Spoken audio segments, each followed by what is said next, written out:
What's up, everybody? Welcome back to another video from Pink Tourmaline. And this video is about this notion. Can extreme negativity ultimately become a source of extreme positivity? And this topic came to me from reading this incredible book, Memories of the Afterlife. I'm about 116 pages into it right now.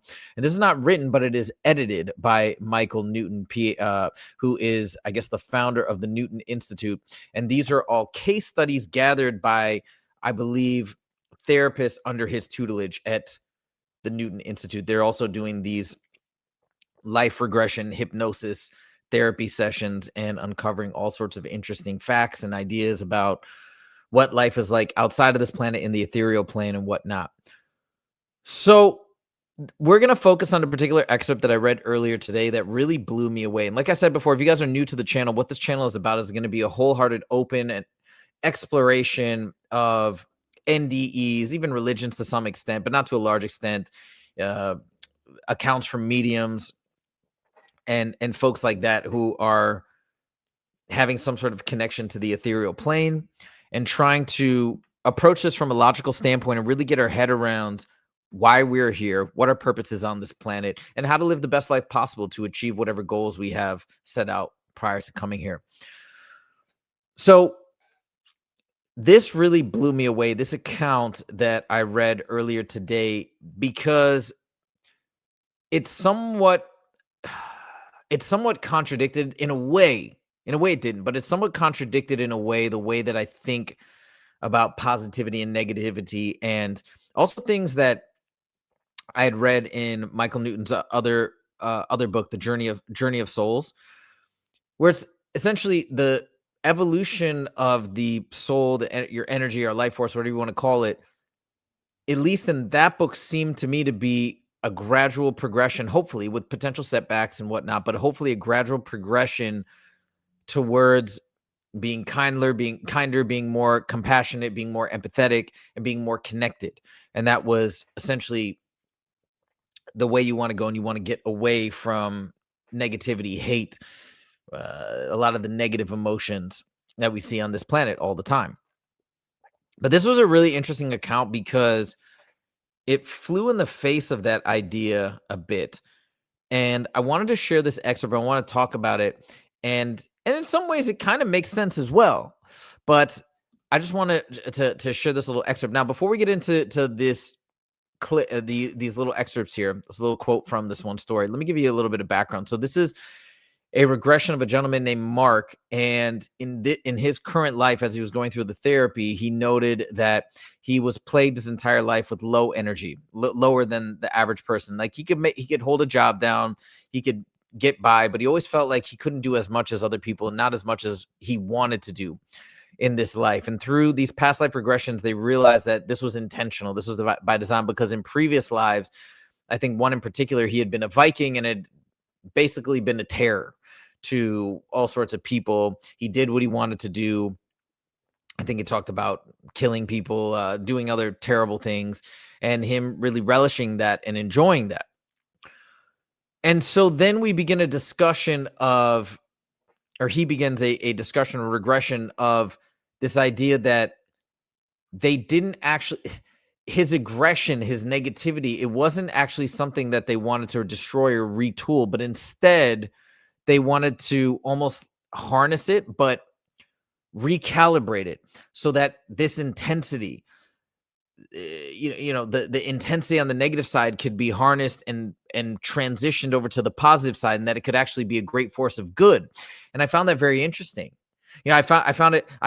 Instead, I was thinking it's not as though the two are connected, the good and the bad, the negative and the positive, but they're on opposite sides. So it's a gradual progression. Like he's really far on one side. They need to really do a lot of work to get him to the other side. But this almost presented a contrary notion where it's like, wait a minute, this extra extreme negativity is a great thing. We don't want to completely change it or remove it. We just want to redirect it.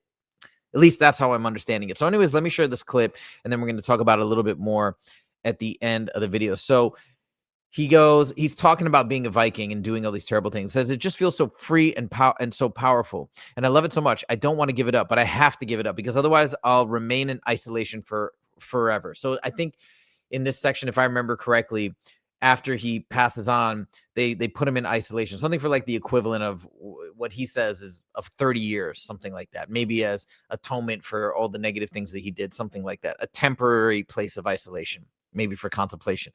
They say that my love of violence is so intense that they almost had to retool me or send me back to the source.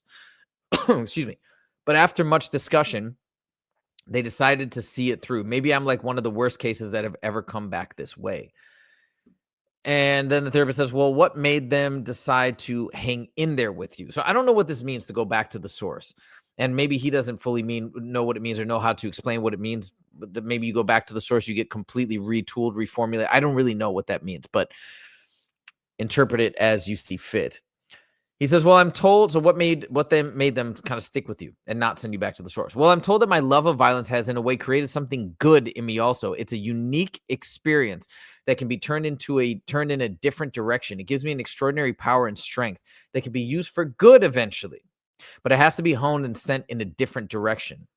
It almost reminds me of like repositioning atoms, right? When you charge a battery or something like that, like changing the flow of electricity. I don't know. It's just what comes to my mind.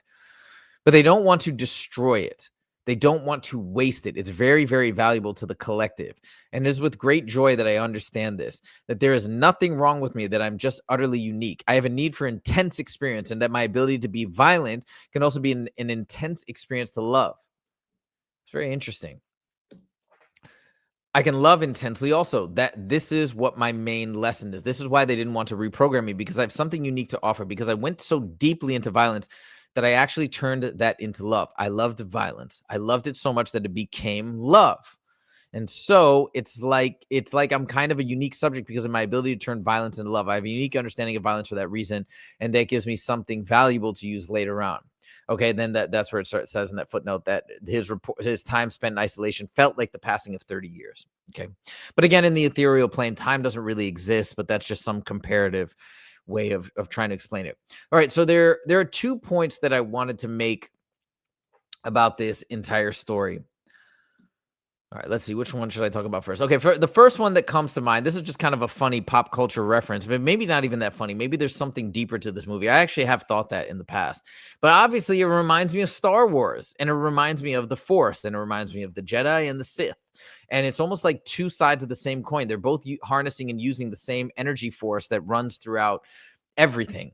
The Force. It's almost like another name for the source. So they're all using this force, but they're using it in different ways. And you can see that people that have the capacity to use it extremely on the side of good could fall to the dark side, could fall to the bad side, and then use it for extreme evil purposes. So when you have that capability on either side, you have the potential to transition over and then be a powerful force on either side, depending on which way you choose based on your free will. So I thought that was interesting. That's what it reminded me of. I'm not saying that lends it any credibility in any sort of way, but I don't know. It's an interesting idea and something that I hadn't really considered beyond just thinking about the movie Star Wars, a movie series that I love so much.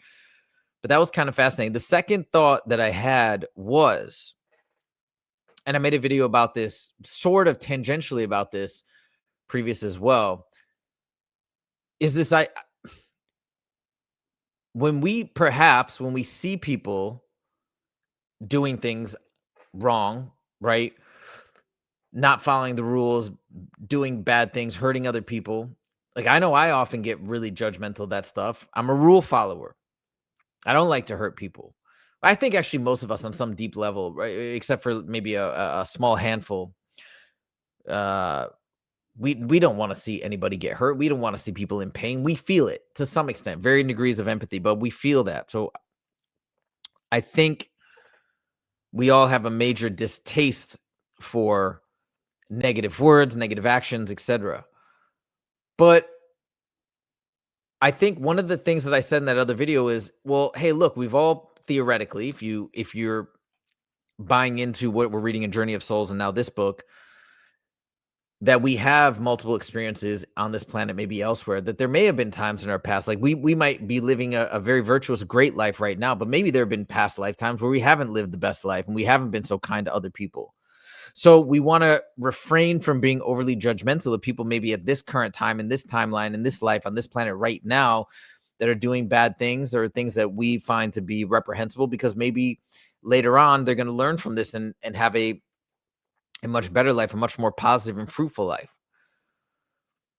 Um, so again, I think this comes back to that point of not only not being judgmental per se, but perhaps some of these folks that we look at with great disgust may actually at some point have the capacity to do amazing things and beautiful things. Anyways, I mean, this is what this made me think of. Now, this is the only time that I can remember from listening to NDEs, reading these books that I've read so far. Again, only a handful. I'm just at the beginning of this journey where I've heard something like this notion where it's almost like that extreme capacity for violence or negativity can be harnessed and redirected to become a capacity for extreme positivity or extreme love. So I'm still trying to get my head around this concept, but I wanted to share it because it didn't seem pretty unique to me. It did seem pretty novel relative to what I've come to understand so far, and just want to throw it out there and see if you guys had thoughts. Fascinating idea, fascinating concept that maybe these two things are two sides of the same coin. Also brings to mind the idea of yin and yang as well. But there it is. That's my video. That's my topic. I'm still sort of undecided on where I stand about this notion. I can't wait to do more research, and maybe I'll come across this again and again.